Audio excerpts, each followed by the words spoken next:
සුබ දවසක් වේවා හැමෝටම. ඉතින් ශ්‍රී ලංකාවේ රජය විසින් අලුතෙන් ක්‍රියාත්මක කරපු අපනයන කුෂිභෝග නව වගා වැඩසටහනට සම්බන්ධ වෙලා නොමිලේ රෝපණ පැළ වර්ග සහ හෙක්ටයාර් එකකට රුපියල් 1,50,000 බගින් වගා ආධාර ලබා ගන්න පුළුවන් කියලා ඔයාලා දැනගෙන හිටියද?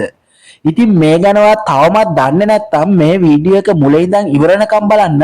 මම ඔයාලට කියලා දෙනවා මේ අපනයන කෘෂිකාර්ම දෙපාර්තමේන්තුව මගින් නොමිලේ ලබා දෙන වගා ආධාර මුදල් සහ පැළ වර්ග ලබා ගැනීම සඳහා ඔයාට තියෙන්න ඕනේ සුදුසුකම් මොනවද?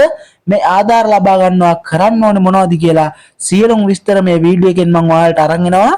හරි, ඉතින් අපි මුලින්ම බලමු රජය විසින් මොකද්ද මේ අලුතින් ක්‍රියාත්මක කරපු වැඩසටහන කියලා.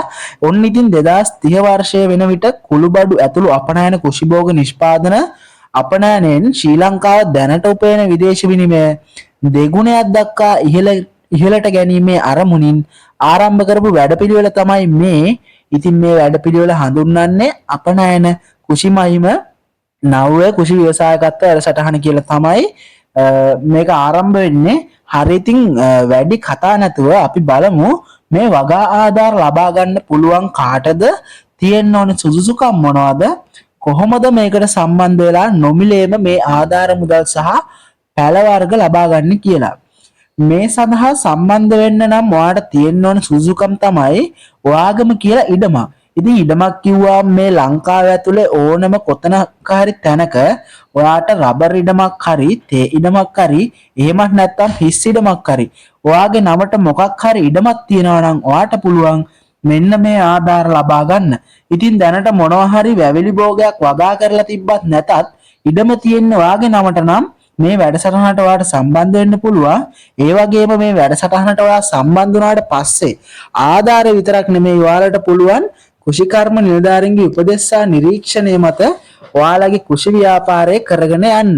ඔයා වගා කරන භෝගය මොකක් වුණත් ඔයා පටන් ගත්ත තැනේ ඉඳලා ඔයාගේ ව්‍යාපාරයේ ඉතා ඉහළ මට්ටමේ කුෂි භෝග සහ කුළුබඩු අපනයන ව්‍යාපාරයක් දක්වා වර්ධනය වෙනකම් කුෂිකර්ම නිලධාරීන් විසින් ඔයාට අවශ්‍ය උපදෙස් මඟ පෙන්වීම සහ රජයේ ලබා දෙන සියලුම ආධාර හා දීමනා ඔයාට ලබා දෙමින් ඔයා සමග රැඳී සිටිනවා. හරි, එහෙනම් අපි දැන් බලමු මේ වැඩසටහනට සම්බන්ධ වෙලා ආධාර ලබා ගන්නේ ඔයා මොකද්ද කරන්න ඕනේ මේ සඳහා කියලා. ඉතින් මේ වීඩියෝ එකේ ඉතිරි කොටසට යන්න කලින් පුංචි දෙයක් මතක් කරන්න තියෙනවා. මේ වගේ මම දාන වැදගත් වීඩියෝ දාපු ගමන් බලන්න නම් අපේ channel එක subscribe කරලා තියාගන්න, අපිත් එක්ක දිගටම එකතු වෙලා ඉන්න කියලා ආරාධනා කරනවා ඔයාලා හැමෝටම. ඉතින් අපි දැන් බලමු කොහොමද ඔයාලා මේ ණය මුදල සමා වෙන්න, ඔයාලා මේ ආධාර මුදල ලබා ගන්න කියලා. ඉතින් මේකට සම්බන්ධ වෙන්න ඔයා මුලින්ම කරන්න ඕන ඔයාගේ ඉඩමේ ප්ලෑන් එකේ කොපි එකකුයි. ඒ කියන්නේ ඔයාගේ ඉඩමක් තියෙනවා නම් ඔයාගේ නමට ඔයාට ඒක ප්ලෑන් එකක් තියෙනවනේ. මේ ප්ලෑන් එකේ කොපියක් අරගෙන යන්න ඕනේ ඔයාලගේ ප්‍රදේශය බාර ගොවි ජන සේවා නිලධාරියා හම්බෙන්න. ඉතින් ඊට පස්සේ ඒ නිලධාරියාට ඔයා ගිහිල්ලා කියන්න මට මෙන්න මේ අලුත් වැඩපිළිවෙල දෙන වගා ආධාර ගන්න ඕනේ. මේ විස්තරේ කිව්වට පස්සේ ඒ ආධාර නිලධාරියා ඔයාලට දෙනවා ඇප්ලිකේෂන් එක. ඔයාලා මේ ඇප්ලිකේෂන් එක පුරවලා ඒ නිලධාරියාට බාර දුන්නාට පස්සේ ඒ නිලධාරියා විසින් මේක බාර දෙනවා අදාළ දිස්ත්‍රික් ලේකම් කාර්යාලයට. ඔන්න ඉතින් ඊට පස්සේ දිස්ත්‍රික් ලේකම් කාර්යාලයෙන් ඔයාගේ තොරතුරු ලියාපදිංචි කරලා එම නිලධාරීන් එනවා ඔයාගේ ඉඩම පරීක්ෂා කරලා බලන්න. මෙන්න මේ පළමු ඉඩම් පරීක්ෂාවෙන් පස්සේ ඔයා මේ ආධාර මුදල් ලබා ගැනීම සඳහා සුදුසුකම් සහිත ඉඩම් හිමියෙක් නම් නිලධාරීන් විසින් ඔයාට වගාවට අවශ්‍ය මූලික කටයුතු පිළිබඳව පුහුණුවක් ලබා දෙනවා.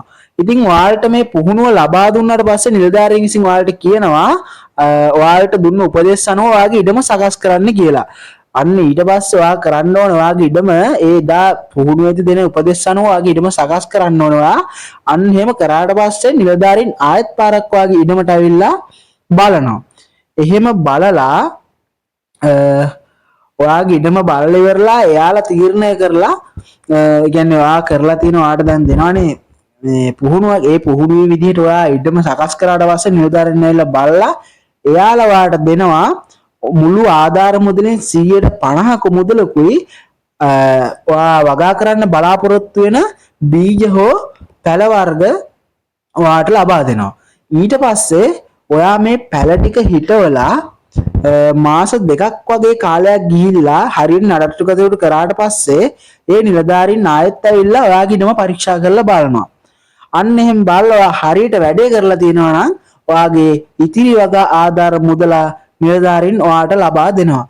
ඉතින් කාට හරි මේ ගැන වැඩි විස්තර දැනගන්න ඕන නම් මම ඩිස්ක්‍රිප්ෂන් එකේ දාලා තියන්නම් ශ්‍රී ලංකාවේ සියලුම දිස්ත්‍රික් ලේකම් කාර්යාලවල දුරකථන අංක ඔයාට අදාළ දිස්ත්‍රික් කාර්යාලයේ දුරකථන අංකයට කතා කරලා ඔයා මේ පිළිබඳව වැඩි විස්තර ලබා ගන්න.